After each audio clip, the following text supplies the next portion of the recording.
ஆளும் கட்சியில் உள்ள ஊழல்வாதிகளை அம்பலப்படுத்த தயார் மொட்டு விடுத்துள்ள சவால்.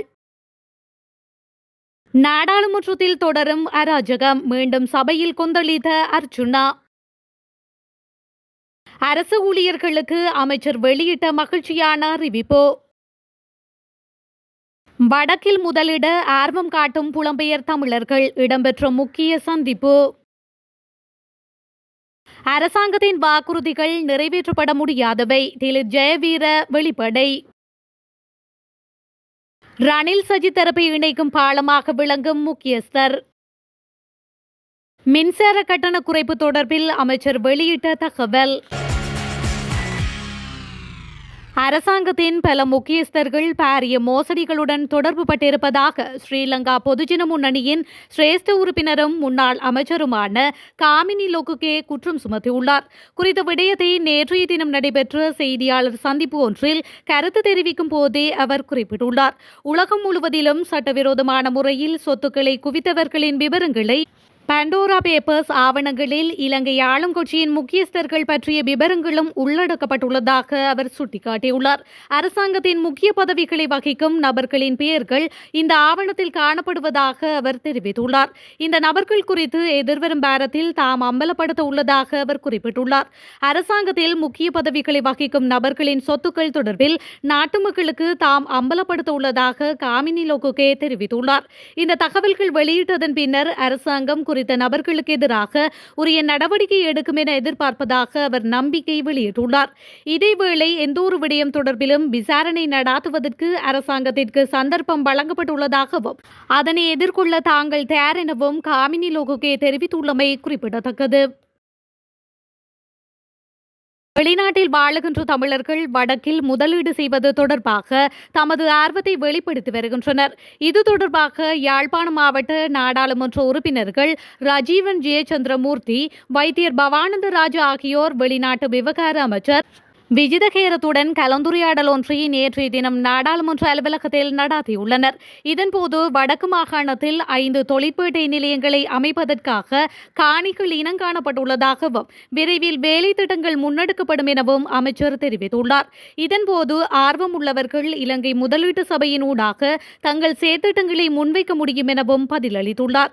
இதேபோன்று நீண்ட காலமாக புலம்பெயர்ந்து நாட்டுக்கு வர முடியாது இருக்கும் தமிழர்கள் தாங்கள் நாட்டுக்கு வர விரும்புவது தொடர்பான ஆர்வத்தை நாடாளுமன்ற உறுப்பினர் ராஜீவன் ஜெயச்சந்திரமூர்த்தி அமைச்சருக்கு தெரியப்படுத்தியுள்ளமையும் குறிப்பிடத்தக்கது. எதிர்வரும் வரவு செலவு திட்டத்தில் அரசு ஊழியர்களின் சம்பளத்தில் குறிப்பிடத்தக்க அதிகரிப்பு ஏற்படும் என தொழில் பிரதியமைச்சர் மஹிந்த ஜெயசிங்க தெரிவித்துள்ளார். நாடாளுமன்ற உறுப்பினர் ரவி கருணாநாயக்க இன்று நாடாளுமன்றத்தில் எழுப்பிய கேள்விக்கு பதிலளிக்கும் போதே பிரதியமைச்சர் இவ்வாறு தெரிவித்துள்ளார். அரசு ஊழியர்களின் சம்பளத்தை அதிகரிப்பதில் சர்வதேச நாணய நிதியத்திற்கு எந்த ஆட்சேபனையும் இல்லை எனவும் அவர் சுட்டிக்காட்டியுள்ளார். 25,000 ரூபாய் சம்பள அதிகரிப்பு ஏற்படும் என்று கூற முடியாது எனினும் அரசு ஊழியர் ஏற்றுக்கொள்ளும் வகையிலான அதிகரிப்பு ஏற்படும் என அவர் உறுதியளித்துள்ளார். கடந்த ஜனாதிபதி தேர்தலின் போது அரசு ஊழியர்களின் வாக்குகளை பெற்றுக்கொள்ளும் நோக்கில் முன்னாள் ஜனாதிபதி ரணில் விக்ரமசிங்க சம்பள அதிகரிப்பு தொடர்பான அமைச்சரவை தீர்மானம் ஒன்றை எடுத்தார் எனினும் அரசு ஊழியர்கள் சரியான தீர்ப்பினை அவருக்கு வழங்கியுள்ளார்கள் என அவர் மேலும் தெரிவித்துள்ளமை குறிப்பிடத்தக்கது. ஐக்கிய தேசிய கட்சி மற்றும் ஐக்கிய மக்கள் சக்தி கட்சியின் இணைவு தொடர்பான பேச்சுவார்த்தையின் இருதரப்பு மத்தியஸ்தராக கரு ஜெயசூரிய முன்மொழியப்பட்டுள்ளார். ஐக்கிய தேசிய கட்சி மற்றும் ஐக்கிய மக்கள் சக்தி கட்சிகள் எதிர்வரும் காலங்களில் இணைந்து செயலாற்றுவது தொடர்பான அடிப்படை புரிந்துணர்வு ஒன்றை ஏற்படுத்திக் கொள்வதற்கான பேச்சுவார்த்தைகளை ஆரம்பித்துள்ளன. இதன் ஒரு கட்டமாக அண்மையில் ரணில் விக்ரமசிங்க மற்றும் சஜித் பிரேமதாஸ் ஆகியோர் நேரில் சந்தித்து கலந்துரையாடியிருந்தனர். இந்த நிலையில் இருதரப்பை இணைக்கும் முயற்சிகளின் பாலமாக செயல்படுவதற்கும் இருதரப்பு மத்தியஸ்தராக செயல்படுவதற்கும் கரு ஜெயசூரிய தெரிவு செய்யப்பட்டுள்ளார். அதன் பிரகாரம் இரு கட்சிகளின் இணைவு மற்றும் அதன் பின்னர் ரணில் சஜித் ஆகியோருக்கான பதவி மற்றும் அதிகாரங்கள் என்பன தொடர்பான விடயங்களை கரு ஜெயசூரியவே தீர்மானிக்க உள்ளார். ரணில் மற்றும் சஜித் தரப்பு அதற்கான ஒப்புதலை அளித்துள்ளதாக அரசியல் வட்டாரங்களில் இருந்து தெரிய வந்துள்ளது. வாகன இறக்குமதிக்கான தற்போதைய வரி வரம்புகள் மாற்றப்பட்டால் சந்தையில் வாகனங்களின் விற்பனை விலைகளும் பாதிக்கப்படும் என்று வாகன இறக்குமதியாளர்கள் தெரிவித்துள்ளனர்.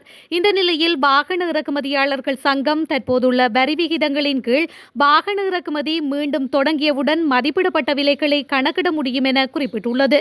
இருப்பினும் அரசாங்கம் வரி வீதங்களை அதிகரித்தால் வாகன விலைகளும் தானாகவே உயரும் என்றும் வரி வீதங்களை குறைப்பது விலைகளை குறைக்க வழிவகுக்கும் என்றும் அவர்கள் சுட்டிக்காட்டியுள்ளனர். இதன்படி தற்போது உள்ளூர் சந்தையில் ஒரு ஜப்பானிய காருக்கு விதிக்கப்படும் வரித்தொகை அதன் உற்பத்தி விலையை விட சுமார் 300% ஆகும். இறக்குமதி கட்டுப்பாடுகள் காரணமாக விநியோகம் குறைவதால் ஏற்படும் பயன்படுத்தப்பட்ட வாகனங்களின் விலைகளில் ஏற்படும் குறிப்பிடத்தக்க அளவு அதிகரிப்பு வாகன இறக்குமதி மீண்டும் தொடங்குவதன் மூலம் இயல்பு நிலைக்கு திரும்பும் என்றும் சங்கம் எதிர்பார்த்துள்ளமை குறிப்பிடத்தக்கது. தேசிய மக்கள் சக்தி அரசாங்கத்தினால் பொதுமக்களுக்கு வழங்கப்பட்ட வாக்குறுதிகள் நிறைவேற்றப்பட முடியாதவை என நாடாளுமன்ற உறுப்பினர் திலித் ஜெயவீர தெரிவித்துள்ளார். தேர்தல் காலத்தில் தேசிய மக்கள் சக்தி அரசியல் மேடைகளில் அளித்த வாக்குறுதிகள் வெறும் அரசியல் நோக்கத்தினால் ஆனது என்பது அனைவருக்கும் தெரியும் என அவர் குறிப்பிட்டுள்ளார். எவ்வாறெனினும் இந்த வாக்குறுதிகள் நிறைவேற்றப்படக்கூடியவை அல்ல என்பது தெளிவாக தெரிகின்றது எனவும் அவர் கூறியுள்ளார். நடைமுறைக்கு சாத்தியமற்ற வாக்குறுதிகளை இந்த அரசாங்கம் மக்களுக்கு வழங்கி வருவதாகவும் வருமானமின்றி செலவு செய்ய முடியாது என்ற அடிப்படை கணக்கீட்டு கொள்கையை புரிந்து கொள்ளாது வாக்குறுதிகள் அளிக்கப்பட்டுள்ளதாகவும் அவர் தெரிவித்துள்ளார். மேலும் நாட்டு மக்களை தொடர்ந்தும் எதிர்பார்ப்புகளுக்குள் மூழ்கச் செய்து அவற்றிலேயே அவர்களை வாழ செய்வது பிழையானது என்றும் அரசாங்கம் மக்களுக்கு உண்மையை சொல்ல வேண்டும் எனவும் அவர் குறிப்பிட்டுள்ளார். அத்துடன் இந்த அரசாங்கத்திற்கு எந்தவிதமான கொள்கை திட்டமும் கிடையாது எனவும் அவர் குற்றம் சுமத்தியுள்ளார். தாம் இந்த நாடாளுமன்றத்திற்கு வந்தது நாடாளுமன்ற சிற்றுண்டி சாலையில் சாப்பிட்டு செல்வதற்கு அல்ல எனவும் அவர் மேலும் குறிப்பிட்டுள்ளமை குறிப்பிடத்தக்கது. நாடாளுமன்ற உறுப்பினர் அர்ச்சுனா ராமநாதனிற்கு நாடாளுமன்றத்தில் உரையாடுவதற்கான நேரம் ஒதுக்கப்படாமை குறித்து இன்று வரையிலும் தீர்வு கிடைக்கவில்லை என அவர் சுட்டிக்காட்டியுள்ளார். குறித்த விடயத்தை இன்று நாடாளுமன்றத்தில் உரையாற்றும் போதே அவர் குறிப்பிட்டுள்ளார். கடந்த 7ஆம் தேதி நாடாளுமன்றில் தனக்கு உரையாட அனுமதி வழங்கப்படாமை குறித்து சபாநாயகரிடம் அவர் கேள்வி எழுப்பியிருந்தார். அதாவது இன்று வரை தனக்கு நாடாளுமன்றத்தில் உரையாற்றுவதற்கு சந்தர்ப்பம் வழங்கப்படவில்லை எனவும் இதுகுறித்து தனக்கு எவ்வித பதிலும் தற்போது வரை வழங்கப்படவில்லை எனவும் அவர் சுட்டிக்காட்டியிருந்தார். யாழிலிருந்து நாடாளுமன்றத்திற்கு வருகை தரும் தனக்கு சரியான பதிலை தற்போது வரை எதிர்க்கட்சித் தலைவர் உட்பட யாரும் வழங்கவில்லை என அவர் தெரிவித்திருந்தார். தனக்கான நேர ஒதுக்கீடு குறித்து எதிர்க்கட்சித் தலைவர் சஜித் பிரேமதாசவிற்கு கடிதம் அனுப்பப்பட்டுள்ள போதிலும் எனக்கு சரியான பதில் வழங்கப்படவில்லை. ஆகவே தனக்கு சரியான பதிலை பெற்றுத்தருமாறு அவர் சபாநாயகரிடம் கோரியிருந்தார். இந்த நிலையில் இதற்கு பதிலளித்த சபாநாயகர் இது தொடர்பில் எதிர்க்கட்சித் தலைவருக்கு தெரிவிக்கப்பட்டிருப்பதாகவும் அத்தோடு இது தொடர்பில் குழு ஒன்று நியமிக்கப்பட்டு ஆராயப்படும் எனவும் தெரிவித்திருந்தார். இருப்பினும் இன்றைய தினம் வரையிலும் தனக்கான நேரம் ஒதுக்கப்படவில்லை என அவர் 3வது தடவையாக கேட்பதாக சுட்டிக்காட்டியுள்ளமையும் குறிப்பிடத்தக்கது. ஐக்கிய தேசிய கட்சியின் முக்கியஸ்தர்கள் மத்தியில் அக்கட்சியின் தவிசாளர் வஜிர அபேவர்த்தன மற்றும் சாகலர் ரத்நாயக்க ஆகியோர் தொடர்பில் கடும் அதிருப்தி நிலவுகின்றது. முன்னாள் ஜனாதிபதி ரணில் விக்ரமசிங்கவின் ஆட்சி காலத்தில் நாடாளுமன்ற உறுப்பினராக இருந்த வஜிர அபேவர்த்தனவும் ஜனாதிபதியின் ஆலோசகராக இருந்த சாகலர் ரத்நாயக்கவும் ஆட்சியையும் கட்சியையும் தங்கள் கட்டுப்பாட்டில் வைத்திருந்தனர். அதன் காரணமாக கட்சியை வளர்த்தெடுக்கும் செயல்பாடுகள் உரிய முறையில் மேற்கொள்ளப்படாத நிலையில் கடந்த தேர்தல்களில் ஐக்கிய தேசிய கட்சி எதிர்பார்த்த வெற்றியை பெற்றுக்கொள்ள முடியாது பின்னடைவை சந்தித்திருந்தது. தற்போது கட்சியை மறுசீரமைக்கும் பணிகள் முன்னெடுக்கப்படுகின்றன.